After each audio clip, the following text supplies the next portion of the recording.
Nina Jankowicz will head up Biden's governance disinformation board, and you can refer to her as Miss Information.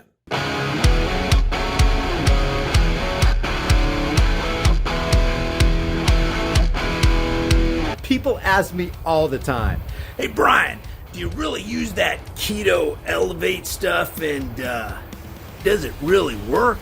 The answer is yes and yes. Never in my entire life have I lost body fat so quickly. Not even in my prime at 25, which is over 25 years ago. I'm approaching 54 this year. If you want to support the channel and do your health a favor, grab some with my link in the description. I know this is a couple days old already. We do have a big brother-like disinformation board called, they're not calling it the Ministry of Truth. And guys, that's a euphemism. The Ministry of Truth literally is the government dispenser of lies. That's what the Ministry of Truth is. It's a misnomer. It's true. It's not truth. They're administering falsehood while they're claiming to be the Ministry of Truth because Big Daddy government knows best. White House pick for Big Brother-like disinformation board spread lie about Hunter Biden's laptop. So she's already off to a big start. Guess it takes one to know one. President Biden's pick to lead the Department of Homeland Security's Big Brother-like disinformation governance board. That just sounds ominous on its face. Disinformation Governance Board. Let's see. The U.S. military-industrial complex, the United States government that's run by a bunch of psychopathic megalomaniacs who specialize in distributing disinformation, are going to institute in the Department of Homeland Security, which, by the way, costs about $55 to $60 billion a year. The offshoot of that is the TSA, where you have to go through the radiation and molestation practices of the blue shirt pedophiles. The U.S. government is concerned that there might be disinformation out there. The biggest dispensers of disinformation on the planet want to protect you from disinformation. Just let that sink in for a second. Has her own history of posting disinformation online. Nina Jankowicz, that's her name, Nina Jankowicz.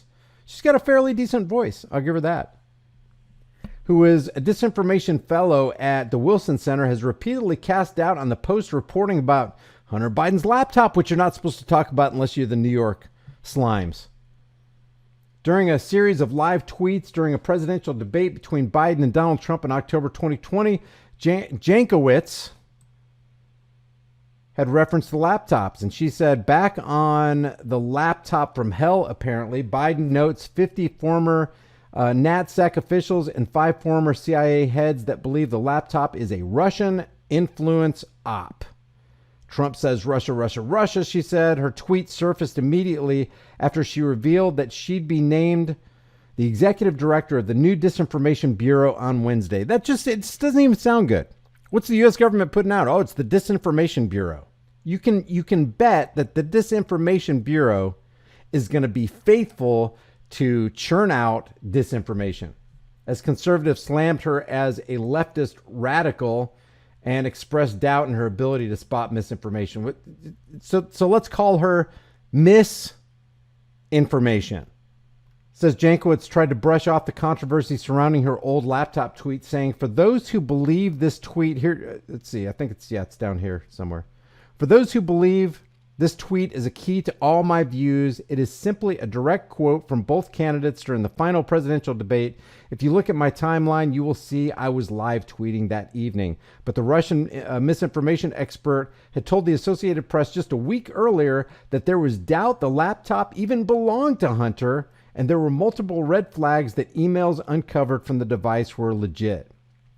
Here's her tweet right there. We should view it as a Trump campaign product, she said. Jankowicz had also tweeted a link to a news article on October 2020. She said cast yet more doubt on the provenance of the New York Post Hunter Biden story. Not to mention that the emails don't need to be altered to be part of an influence campaign. Voters deserve that context, not a fairy tale about laptop repair shop. And then, later on, you got the New York Times saying, oh, yeah, I guess it was true. There is something to this Hunter Biden laptop thing.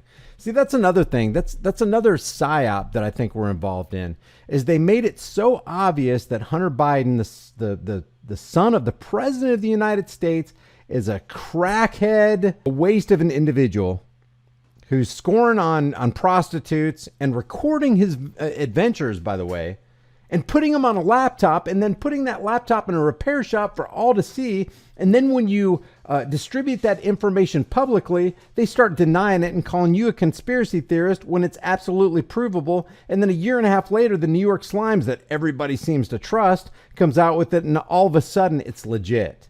Now it's legit because they said it, but it wasn't legit because they said it. And it brings us back to this left versus right paradigm lie thing, where it's like people are so blinded by their political party affiliation that they don't see the fact that we are at each other's throats while the banksters are making out like bandits. Like while the politicians like Nazi Pelosi are tiptoeing through the tulips of a war zone to shake hands with actor/comedian/president Volodymyr Zelensky. It's so comical and outrageous. It's hard to believe it's not just made up. I mean, this stuff is actually happening. This is the script that they're presenting to us day in, day out on fake stream CIA infiltrated Operation Mockingbird MK Ultra Media.